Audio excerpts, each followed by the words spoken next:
Assalamualaikum warahmatullahi wabarakatuh. Baiklah, saya akan mempresentasikan tugas perkembangan arsitektur 2 tentang arsitektur fungsionalisme dan kubisme.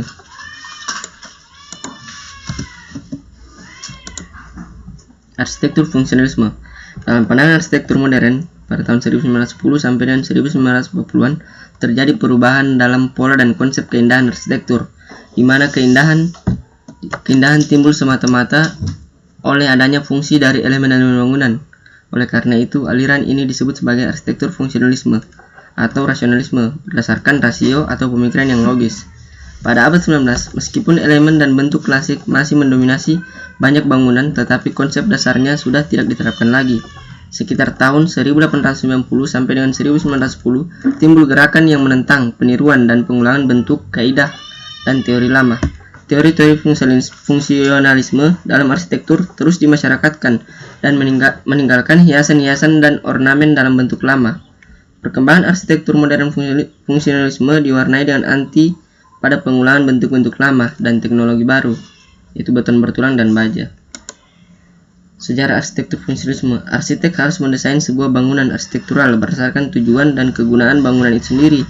Semua bagian dari sebuah bangunan harus memiliki alasan mengapa bagian tersebut diletakkan ke dalam bangunan itu.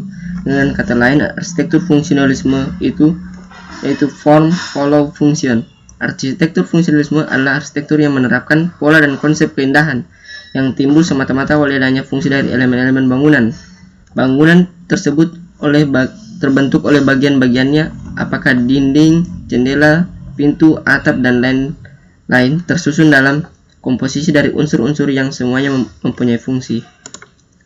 Ciri-ciri langgam arsitektur modern fungsionalisme.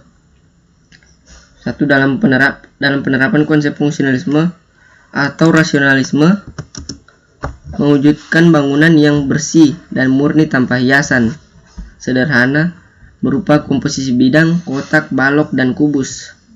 Kemudian memandang bahwa seluruhnya merupakan kesatuan bentuk, sehingga disebut arsitektur kubisme.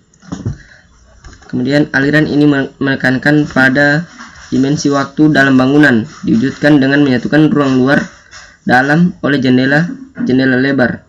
Jarak antar kolom yang relatif lebar, saling berhubungan secara berkesinambungan. Toko arsitektur dan karya arsitektur modern fungsional.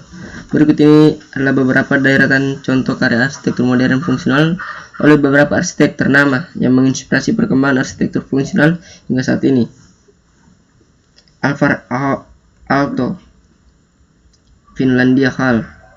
The Finlandia Hall adalah kongres dan tempat acara di pusat Helsinki pada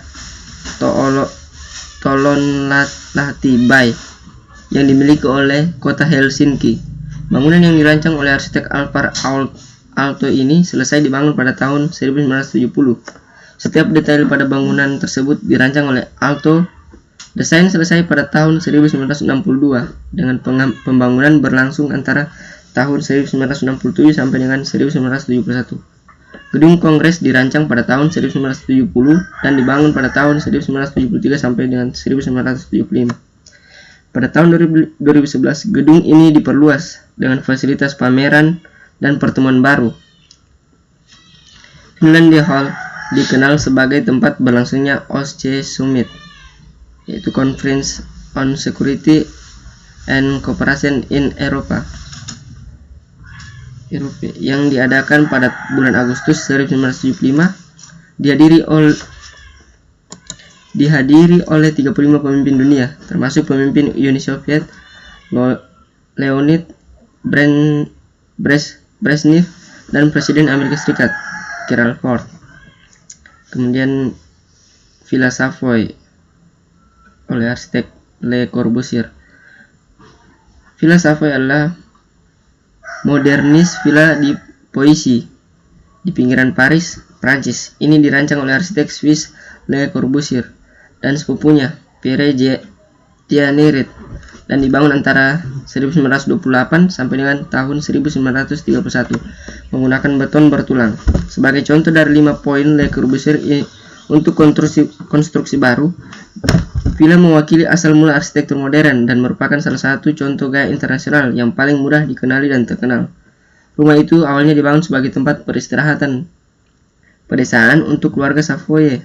Setelah dibeli oleh sekolah tetangga, itu menjadi milik negara Prancis pada tahun 1958. Setelah selamat dari beberapa proposal untuk menghancurkannya, itu ditetapkan sebagai monumen sejarah Prancis resmi pada tahun 1965.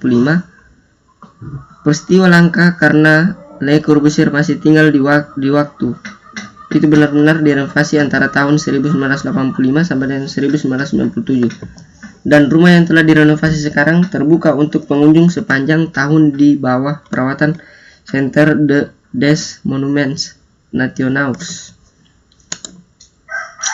Kemudian arsitektur kubisme. Arsitektur kubisme merupakan salah satu langgam modern yang muncul pada tahun 1907. Arsitektur kubisme adalah suatu aliran atau langgam, suatu gaya atau aliran dalam seni rupa yang berfokus pada penyederhanaan bentuk-bentuk objek dalam secara geometris, yaitu kubus dan kotak. Arsitektur aliran kubisme sendiri adalah langgam desain yang terinspirasi dari seni lukis yang muncul dan berkembang di era tahun 1910 sampai dengan 1914 di Paris, Prancis. Aliran arsitektur kubisme muncul karena adanya rasa bosan dan terobosan terhadap aliran-aliran arsitektur klasik yang penuh dengan ornamen yang dianggap tidak perlu karena tidak ada hubungannya dengan fungsi bangunan. Kubisme adalah gerakan paling revolusioner dalam seni rupa, berkembang mula-mula di Prancis antara tahun 1907 sampai dengan 1920-an.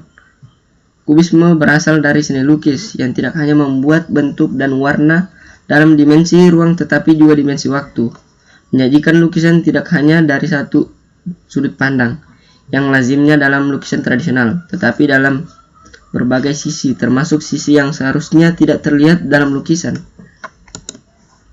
Aliran seni kubisme.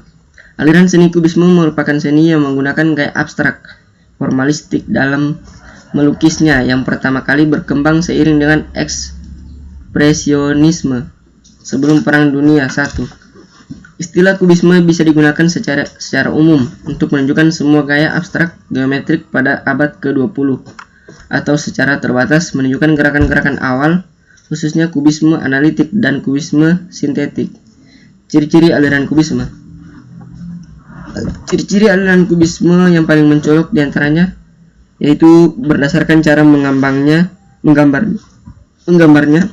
objek aslinya dirubah ke dalam kombinasi bidang-bidang seperti segitiga, persegi, segi empat, lingkaran, dan lainnya.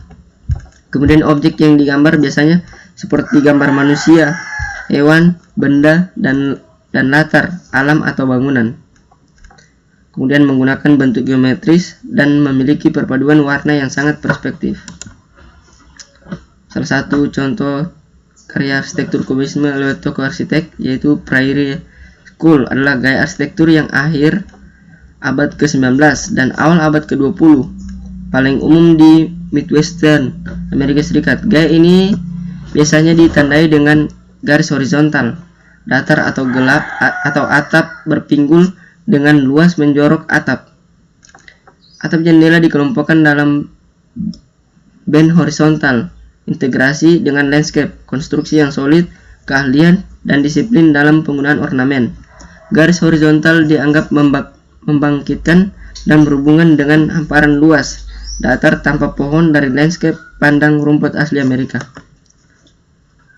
The Prairie School adalah upaya untuk mengembangkan gaya arsitektur asli Amerika Utara dalam simfoni dengan cita-cita dan estetika desain, gerakan seni dan kerajinan, yang dengannya ia berbagai pelukan, kerajinan tangan dan serikat pengrajin sebagai penangkal efek dehumanisasi masa produksi.